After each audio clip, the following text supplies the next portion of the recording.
Welcome back to my channel. अगर आप मेरी वीडियो को पसंद करते हैं तो प्लीज़ मेरे चैनल को सब्सक्राइब कीजिए। फ्रेंड्स, आज हम बात कर रहे हैं ऑर्डर 1 सिविल प्रोसीजर कोड की, जो कि बात करता है पार्टीज ऑफ सूट, यानी कि बात के पक्षकार किसी केस में किन किन को बनाया जा सकता है। तो इसका जो रूल 1 है वो कहता है who may be joined as plaintiff, वादियों के रूप में कौन संयोजित किए जा सकेंगे। तो इसमें जो क्लेरिफिकेशन दी हुई है, वे सभी व्यक्ति वादियों के रूप में एक बाद में संयोजित किए जा सकेंगे, जहां मैं आपको एग्जाम्पल के साथ भी समझाऊंगी। पहले इसकी डिटेल समझ लेते हैं। एक ही कार्य या संव्यवहार या कार्यों के संव्यवहार की आवली के बारे में या उससे पैदा होने वाले अनुतोष पाने का अधिकार, उनमें संयुक्तता, पृथकता या अनुकल्पता वर्तमान होना अविकथित है। इट मीन्स कि जैसे कि एक चेन होती है, वो एक दूसरे से कनेक्ट होती है, एक आंकड़ा दूसरे आंकड़े से कनेक्ट होता है। ऐसे ही जो कंपनी होती है, अगर आपने आप एग्जांपल मान लीजिए, आपने सैमसंग कंपनी का क्या है कोई प्रोडक्ट खरीदा, तो जो कंपनी है वो एक पार्टी है, उसका जो होलसेलर है उसके बाद वह रिटेलर को माल देता है, और रिटेलर क्या है आगे जो है कस्टमर को माल देता है। तो इस तरीके से यह एक चेन बन गई। तो ऐसे ही चेन में जो जो व्यक्ति कनेक्ट होता जाएगा वो क्या है पार्टी के या है बाद में जो है एक पार्टी पक्षकार बनाया जा सकता है। तो पार्टीज कैसे बनाई जाएगी, ये मैंने आपको एग्जाम्पल के थ्रू समझाया कि एक चेन में क्या है वो कनेक्ट है वे व्यक्ति, तो क्या है उस केस में वह व्यक्ति पार्टी बनाया जा सकता है। या उसका कोई हक है, उस चीज पे उसका कोई हक है तो वह कनेक्ट है, या वह किसी भी तरीके से या उसका जो रिलीफ मिलना है उससे कनेक्ट है। तो इस तरीके से किसी भी चीज से क्या है वो कनेक्ट है, तो उसको उस केस में पार्टी के रूप में क्या है बनाया जा सकता है, पक्षकार बनाया जा सकता है, वादी के रूप में संयोजित किया जा सकता है। इसके बाद इसमें बताया गया है कि यदि ऐसे व्यक्ति पृथक वाद लाते, अगर ये व्यक्ति अगर अलग अलग क्या है केस कोर्ट में दाखिल करते, तो उस केस में क्या होता, विधि और तथ्य का लॉ का भी सेम क्वेश्चन पैदा होता कि उनको यही रिलीफ चाहिए, और क्या है फैक्ट जो होते वो भी सेम होते।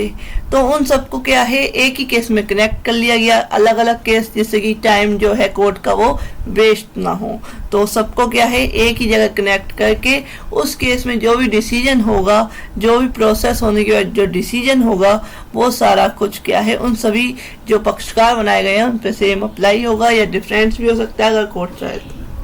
तो। इस तरीके से क्या है पार्टीज कौन बन सकती है, ये बताया गया है कि वह एक चैन से कनेक्ट है, कि एक दूसरे से उनका कोई हित है,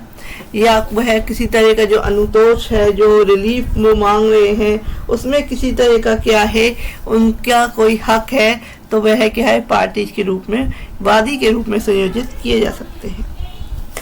नेक्स्ट सेक्शन रूल 2 कहता है कि पृथक विचारणा का आदेश करने की न्यायालय की शक्ति, जो power of court to order separate trial. अगर कोर्ट चाहे कि इनको, जैसे कि एक चेन जो बनी हुई है, इनको इकट्ठा करने से टाइम वेस्ट होगा कोर्ट का, तो उस केस में क्या करेगी कोर्ट उन व्यक्तियों को अलग अलग केसेज में हैंडल करेगी। इट मीन उनसे कहेगी आप अलग अलग केस दाखिल कीजिए, क्योंकि इससे कोर्ट का टाइम वेस्ट हो रहा है। तो ये भी कर सकता है। इसकी लैंग्वेज समझ लेते हैं। जहां न्यायालय को यह प्रतीत होता है कि वादियों के किसी संयोजन से बात के विचारण में उलझन विलंब हो सकता है, वहां न्यायालय वादियों से निर्वाचन करने को कह सकेगा, या पृथक विचारण सेपरेट ट्रायल का या ऐसा अन्य आदेश दे सकेगा जो समाचीन हो। तो इस तरीके से जो उसे उचित लगे वो इस तरीके का ऑर्डर कर सकता है। नेक्स्ट हम आते हैं रूल 3। रूल 3 कहता है कि प्रतिवादियों के रूप में कौन संयोजित किए जा सकते हैं, who may be joined and defendant. तो रूल 3 में बताया गया है वे सभी व्यक्ति प्रतिवादियों के रूप में संयोजित किए जा सकेंगे, जहां जैसे कि मैंने आपको पहले बताया रूल 1 में कि वादियों के रूप में कौन संयोजित किए जा सकेंगे। सेम प्रोसेस क्या है डिफेंडेंट पे अप्लाई होगा, प्रतिवादियों पे अप्लाई होगा। क्या होगा कि एक ही कार्य या समव्यवहार या कार्यों के समव्यवहार की आवली के बारे में और उससे पैदा होने वाले अनुतोष पाने का कोई अधिकार या उनके विरुद्ध प्रत्यक्षता या अनुकल्पता या वर्तमान होना अविकथित है। यानी कि मैंने एग्जाम्पल बताया कि प्रतिवादी भी वही है, वो एक चैन का क्या है, हिस्सा होने चाहिए। कि जो डिफेंडेंट है, जैसे कि आपने क्या है कोई प्रोडक्ट परचेज किया, तो आप तो क्या बन गए, वादी बन गए, आप क्या बन गए, प्लेंटिफ बन गए। लेकिन जो कंपनी है वो डिफेंडेंट बन गई। जो कंपनी ने उस होलसेलर को या रिटेलर को जो है जो अपना माल दिया है, सामान दिया है, उस प्रोडक्ट को, तो वो क्या है, डिफेंडेंट बन गए। तो आप क्या कर सकते हैं, जो कंपनी है उसको पार्टी बना सकते हैं, और जो डिस्ट्रीब्यूटर है उसको बना सकते हैं, और जो सेल कर रहा है उनके प्रोडक्ट को उस कंपनी के, उसको भी क्या है, बना सकते हैं पार्टी डिफेंडेंट के रूप में। आप उसे एक ही केस में क्या कर सकते हैं, अटैच कर सकते हैं। या यदि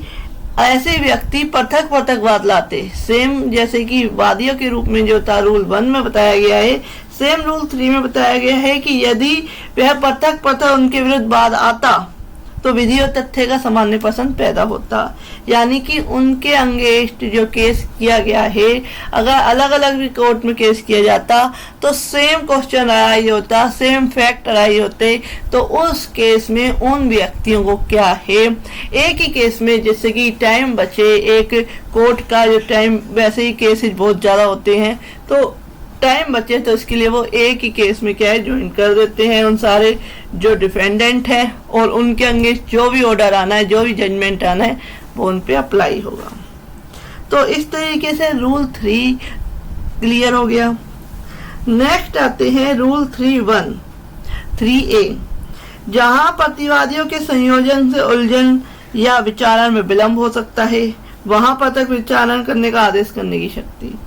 इट मीन्स कि जहां कोर्ट को लगता है कि अगर इन डिफेंडेंट्स को एक साथ अगर केस में जोड़ा गया, एक ही केस में जोड़ा गया, तो उस केस में कोर्ट का बहुत ज़्यादा टाइम वेस्ट होगा या किसी तरह का क्या है, कंफ्यूजन हो सकता है। तो उस केस में कोर्ट क्या कर सकती है, वह सेपरेट ट्रायल करने के लिए उन प्रतिवादियों का सेपरेट ट्रायल करने का ऑर्डर कर सकती है, या पार्टीज को कह सकती है कि आप इस पे अलग से केस दाखिल करें। तो ये सारा क्लियर हो गया आपको रूल 3A तक। नेक्स्ट जो आता है रूल 4 कहता है न्यायालय संयुक्त पक्षकारों में से एक या अधिक के पक्ष में या उनके विरुद्ध निर्णय दे सकेगा। तो इसमें क्या कहा गया है, कोर्ट में गिव जजमेंट फॉर और अंगेज 1 and more of joint party, कि वादियों में से जो प्लेंटिफ है उनमें से एक या अधिक वादी अनुतोष के हकदार पाए जाएं, उसके या उसके पक्ष में उस अनुतोष के लिए जिसे वह हकदार हों, या प्रतिवादियों में से एक या अधिक प्रतिवादी दायी पाए जाएं, दोषी पाए जाएं, उनके क्या है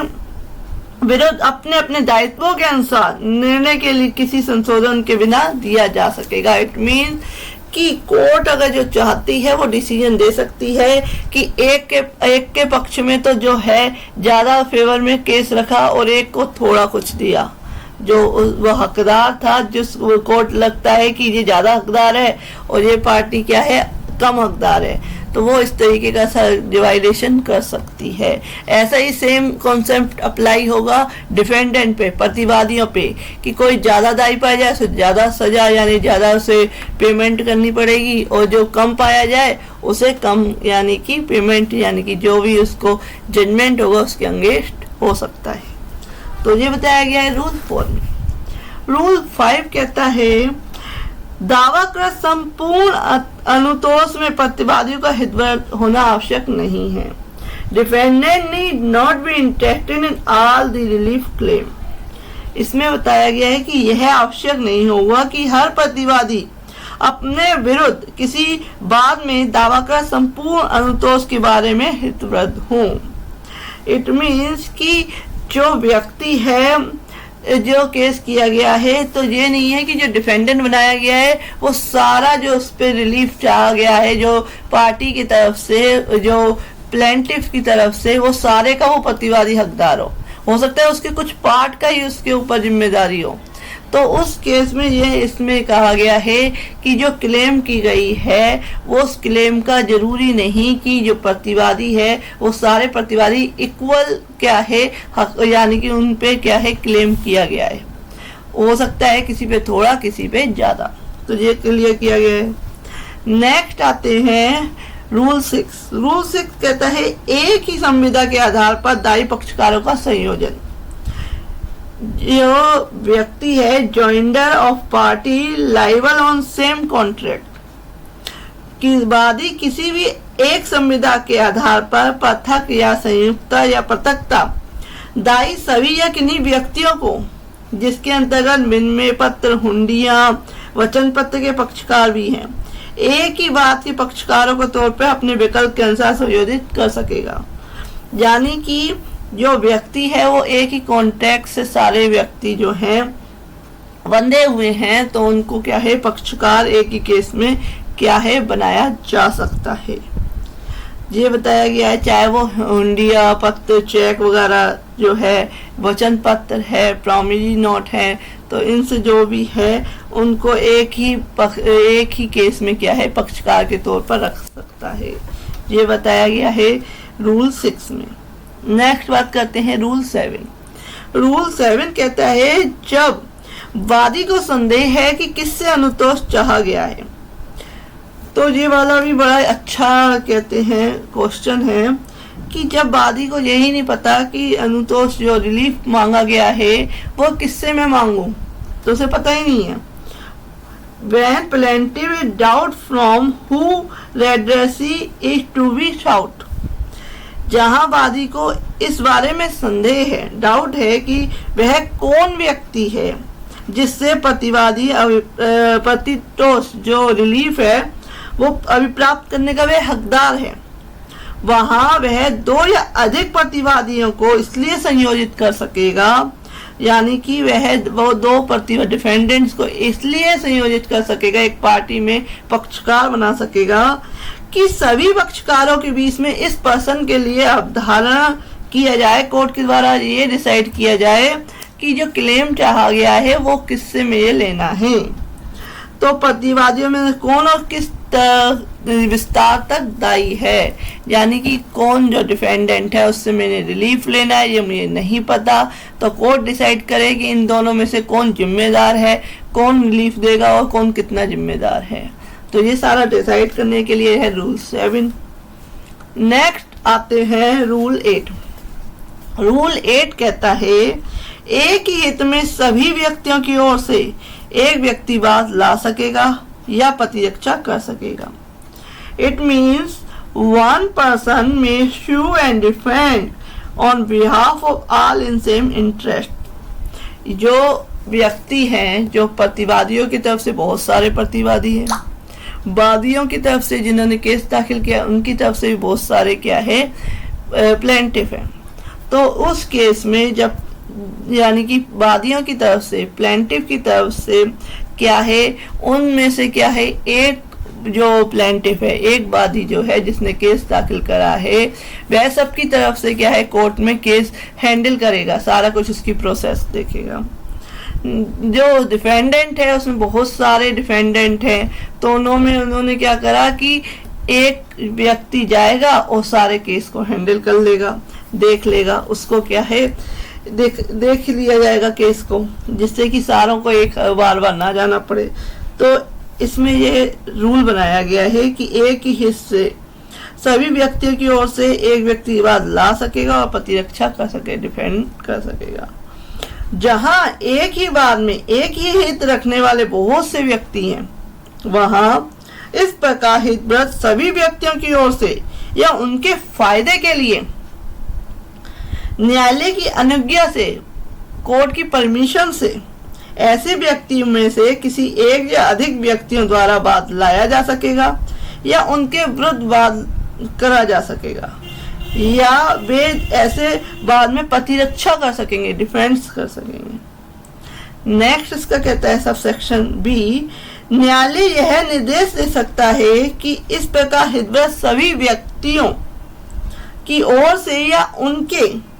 फायदे के लिए ऐसे व्यक्तियों में से एक या अधिक व्यक्ति वाद ला सकेंगे और उनके विरुद्ध वाद लाए जा सकेंगे या ऐसे वाद में प्रतिरक्षा कर सकेंगे। तो डिफेंडेंट भी कर सकता है कि वे सारे डिफेंडेंट में से एक जो है कोर्ट में गया और वो सबके पक्ष के रूप में क्या है अपना जो भी प्रोसेस है उसमें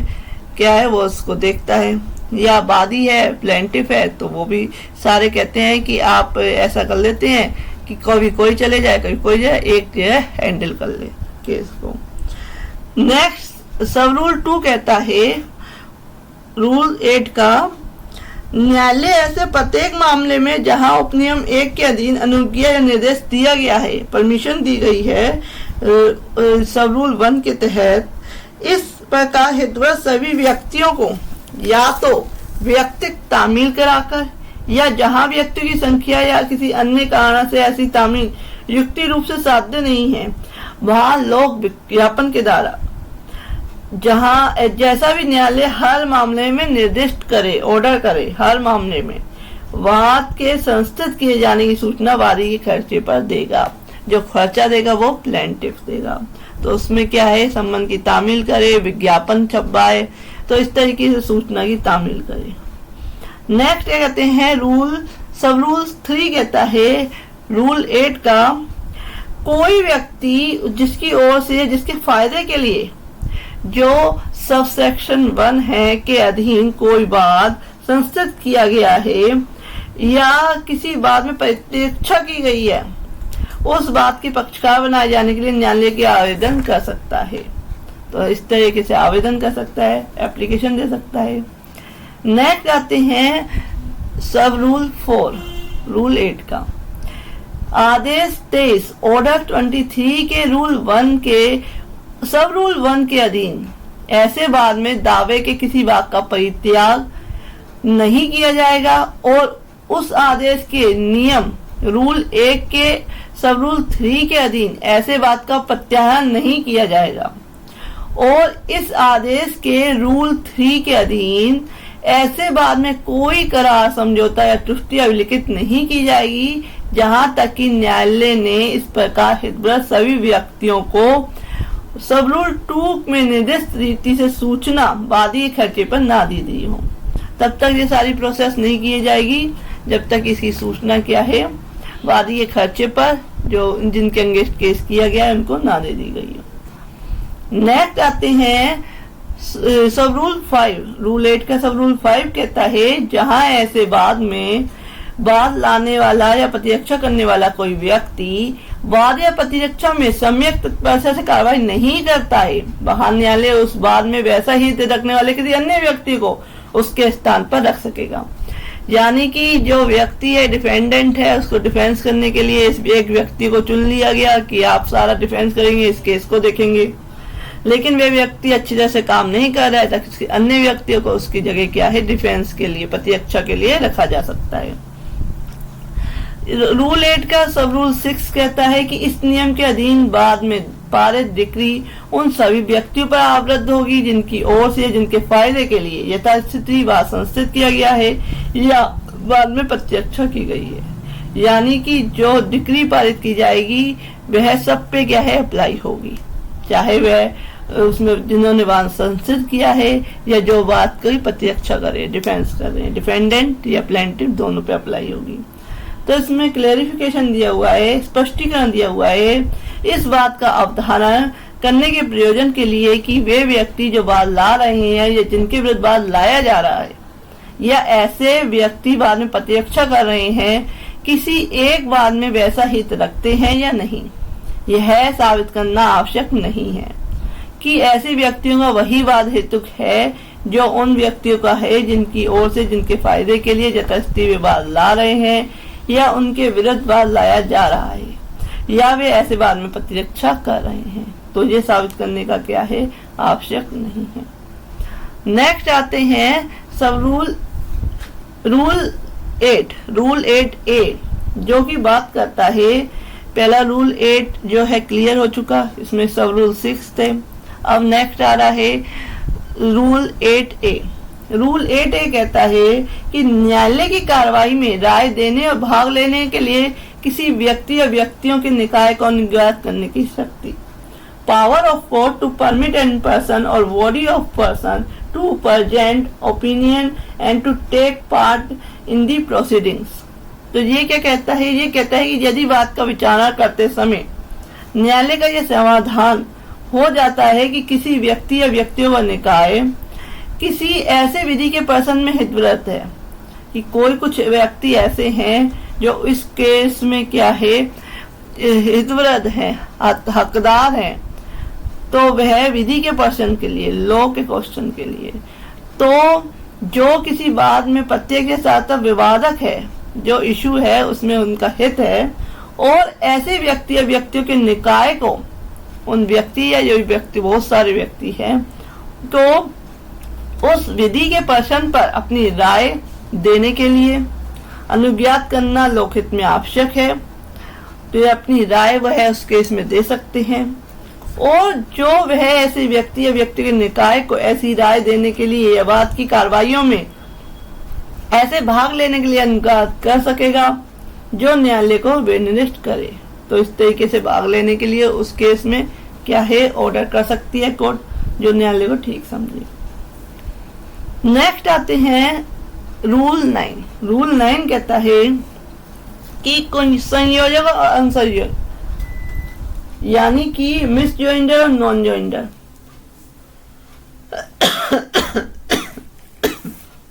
मिस जॉइंडर कौन है और नॉन जॉइंडर कौन है? कोई भी बात पक्षकारों के कुसंयोजन या असंयोजन के कारण विफल नहीं होगा, यानी कि किसी पार्टी को गलत पक्षकार बना दिया गया है, या किसी व्यक्ति को पार्टी नहीं बनाया गया जो कि उस केस का क्या इम्पोर्टेंट हिस्सा था, उस पक्षकार को पार्टी नहीं बनाया गया है। तो इस तरीके के कुसंयोजन असंयोजन जो है उसके चक्कर में क्या है, जो केस जो दाखिल किया गया है वो विफल नहीं होगा, उसको नहीं, ये है खराब नहीं होगा वो केस, और न्यायालय हर बात में विवादग्रस्त विषय का निपटारा वहां तक कर सकेगा जहां तक उन पक्षकारों के या जो वस्तुतः समक्ष है अधिकारियों हितों का संबंध है, परंतु यह नियम की कोई बात किसी आवश्यक पक्षकार के असंयोजन पे लागू नहीं होगी, कि जो आवश्यक पक्षकार है सॉरी जो आवश्यक पक्षकार है, अगर उसको क्या है पार्टी नहीं बनाया गया है तो उस पर ये अप्लाई नहीं होगी, क्योंकि कोई केस जो है, जो मेन जो उसका जो प्लेंटिफ है या मेन डिफेंडेंट है, अगर वही पक्षकार नहीं बनाया गया तो केस किस बेस पे चलेगा, तो ये इसलिए उस पर अप्लाई नहीं होगी। अदरवाइज जो कुसंयोजन या असंयोजन, मिस जॉइंडर, नॉन जॉइंडर है, उससे कोई केस जो है खराब नहीं होगा। तो ये बताया गया है रूल 9 में। रूल 10 क्या कहता है? रूल 10 कहता है गलत वादी के नाम से बात, कि जो केस दाखिल किया गया है वो ऐसे व्यक्ति के नाम से किया गया है जो कि वादी है ही नहीं, गलत व्यक्ति के नाम से क्या है वाद दाखिल कर दिया गया है,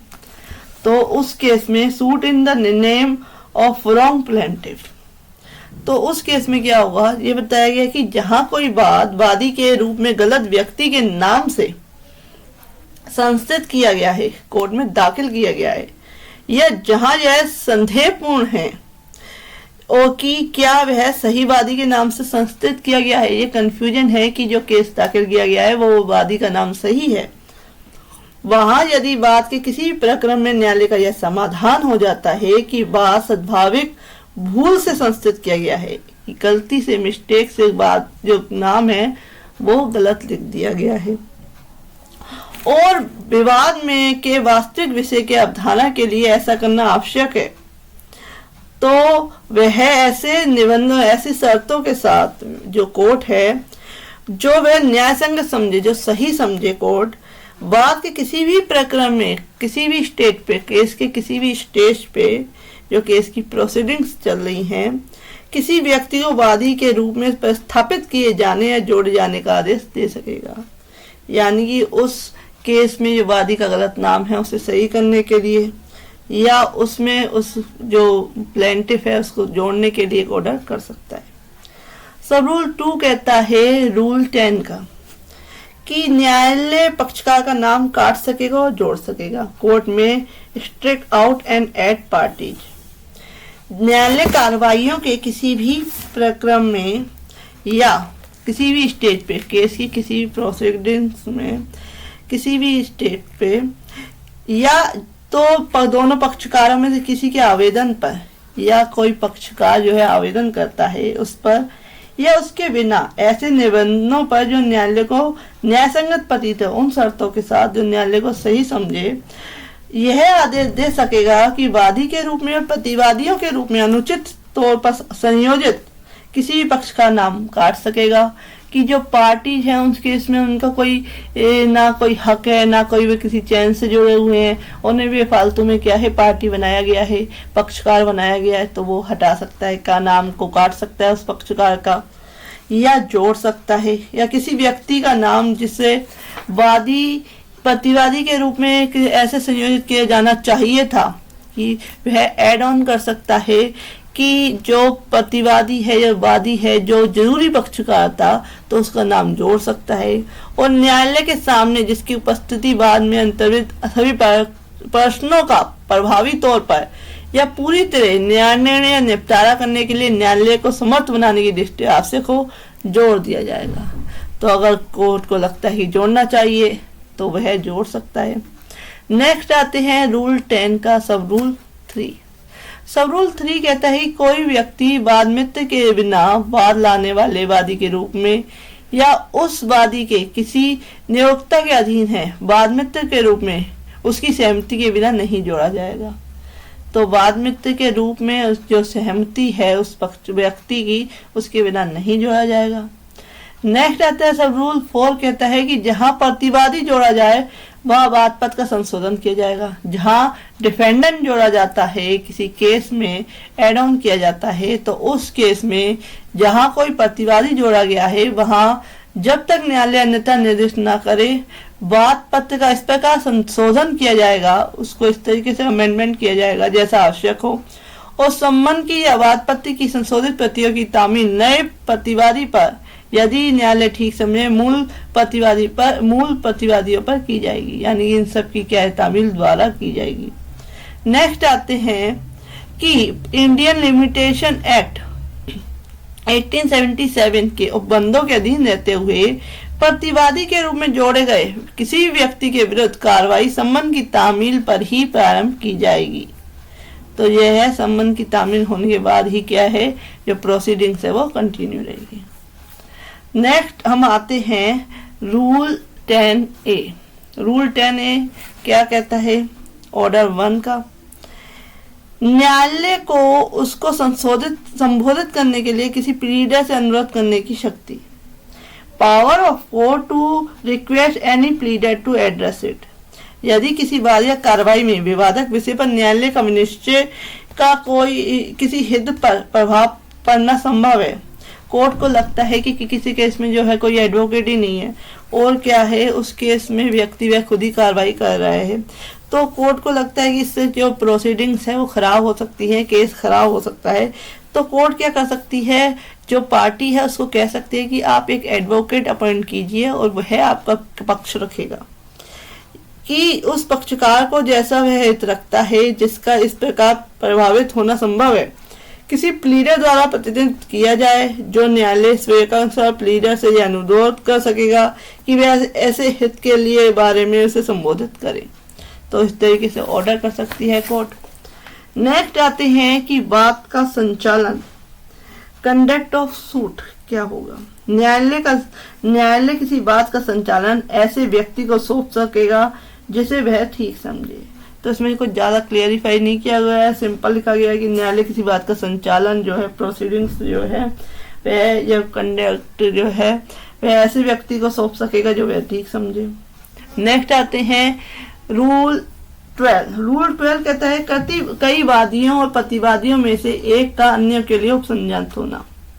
जहां एक से अधिक वादी हैं वहां उसमें से किसी एक या अधिक को उसमें से कोई अन्य वादी किसी भी कार्रवाई में उन अन्य के रूप में उपसंजात होने या विवेचन करने कार्य करने के लिए प्राधिकृत कर सकेगा। और उसी प्रकार से जहां एक से अधिक प्रतिवादी हैं, वहां उनमें से एक या अधिक को उसमें से कोई अन्य प्रतिवादी या किसी भी कार्रवाई में उपसंजात होने, कोर्ट में अपेयर होने, अभिवचन करने या कार्य करने के लिए प्राधिकृत कर सकेगा। तो इसमें बताया गया है कि जो कोर्ट में अपेयर होने हैं, कई प्रतिवादी में से एक, यानी कि जो पार्टीज हैं, जो प्रतिवादी है, प्लेंटिफ है, प्रतिवादी है, डिफेंडेंट है, और वादी है, प्लेंटिफ है, उनमें से कोई एक व्यक्ति क्या है उस केस को हैंडल कर रहा है, तो उस केस में वह कर सकता है, अपनी प्लीडिंग्स दे सकता है, सारा कुछ हैंडल कर सकता है। नेक्स्ट कहते हैं सब रूल 2 कहता है इसका, रूल 12 का, वह प्राधिकार लिखित रूप में होगा, जो वह करेगा वो लिखित रूप में होगा और उसे देने वाले पक्षकार द्वारा हस्ताक्षरित होगा और न्यायालय में फाइल किया जाएगा। तो ये सारा कुछ लिखित में होगा, इसमें साइन किए जाएंगे और न्यायालय में से फाइल किया जाएगा। नेक्स्ट आते हैं असंयोजन और कुसंयोजन के बारे में आक्षेप, यानी कि objection as to non joinder और मिस जॉइंडर। कोई अगर ऑब्जेक्शन करता है उस केस में कि जो कुसंयोजन किया गया है या असंयोजन किया गया है, नॉन जॉइंडर या मिस जॉइंडर किया गया है, गलती से किसी पक्षकार को रख लिया गया है या कोई पक्षकार जो जरूरी था उसको नहीं रखा गया है, तो उस केस में क्या है, कोई ऑब्जेक्शन करता है पार्टी, उन पक्षकारों में से जो केस के पक्षकार हैं उनमें से कोई क्या है, वह पार्टी कोई ऑब्जेक्शन करती है, तो उस केस में क्या होगा, पक्षकारों के असंयोजन को संयोजन के आधार पर सभी आक्षेप यथासंभव शीघ्रतम अवसर पर किए जाएंगे और ऐसे सभी मामले में जिसमें विवाद स्थित किए गए हैं, विवादक ऐसे स्थिरीकरण के संबंध या उससे पहले किए जाएंगे और जब तक कि आक्षेप का आधार पीछे पैदा ना हुआ हो, उस आक्षेप ऐसे नहीं किया जाएगा तो वह आक्षेप अवित्यक्त कर दिया जाएगा, समझा जाएगा। यानी कि जो है, जो इश्यू बनने हैं कोई केस में, उस इश्यू बनने से पहले, उस प्रोसीडिंग से पहले क्या है, कोई ऑब्जेक्शन करना है पार्टी से रिलेटेड कि पार्टियों का मिस जॉइंडर या नॉट जॉइंडर हुआ है, तो उस केस में वो सारा कुछ कर सकता है उसमें। लेकिन अगर उसके बाद करता है तो कोर्ट उसे एक्सेप्ट नहीं करेगी। यानी कि एक बार विवादक बन गए, इश्यू बन गए, उस केस में डिसाइड हो गए इश्यू, जिससे कि वो जो केस, सारा केस जो है वो डिसाइड होता है, तो उसके बाद क्या है, किसी तरह का मिस जॉइंडर नॉन जॉइंडर का जो ऑब्जेक्शन है वो नहीं होगा। तो मिस जॉइंडर क्या होता है और नॉन जॉइंडर क्या होता है, कि मिस जॉइंडर जो होता है कि गलती से किसी व्यक्ति को पक्षकार बना दिया गया है, उसका किसी उस केस में कोई हक ही नहीं है, हित ही नहीं है, वह किसी चैन से भी नहीं जुड़ा हुआ है और उसको पक्षकार बना दिया गया है, तो वो क्या हो गया, कुसंयोजन, यानी कि मिस जॉइंडर। नॉन जॉइंडर क्या हो गया कि कोई बहुत ज्यादा पक्षकार जरूरी था उस केस में बनाना और उसको पक्षकार ही नहीं बनाया गया है, पार्टी नहीं बनाया गया है, तो उस केस में क्या है, वो हो गया non joinder.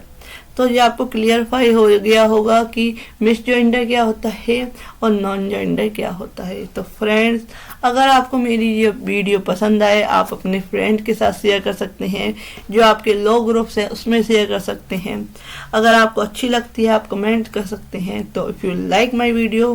Please like share and subscribe my channel. Next video में बताऊंगी रूल 2 ऑर्डर 2। तो friend, if you like my video please like share and subscribe my channel. Thank you for watching this.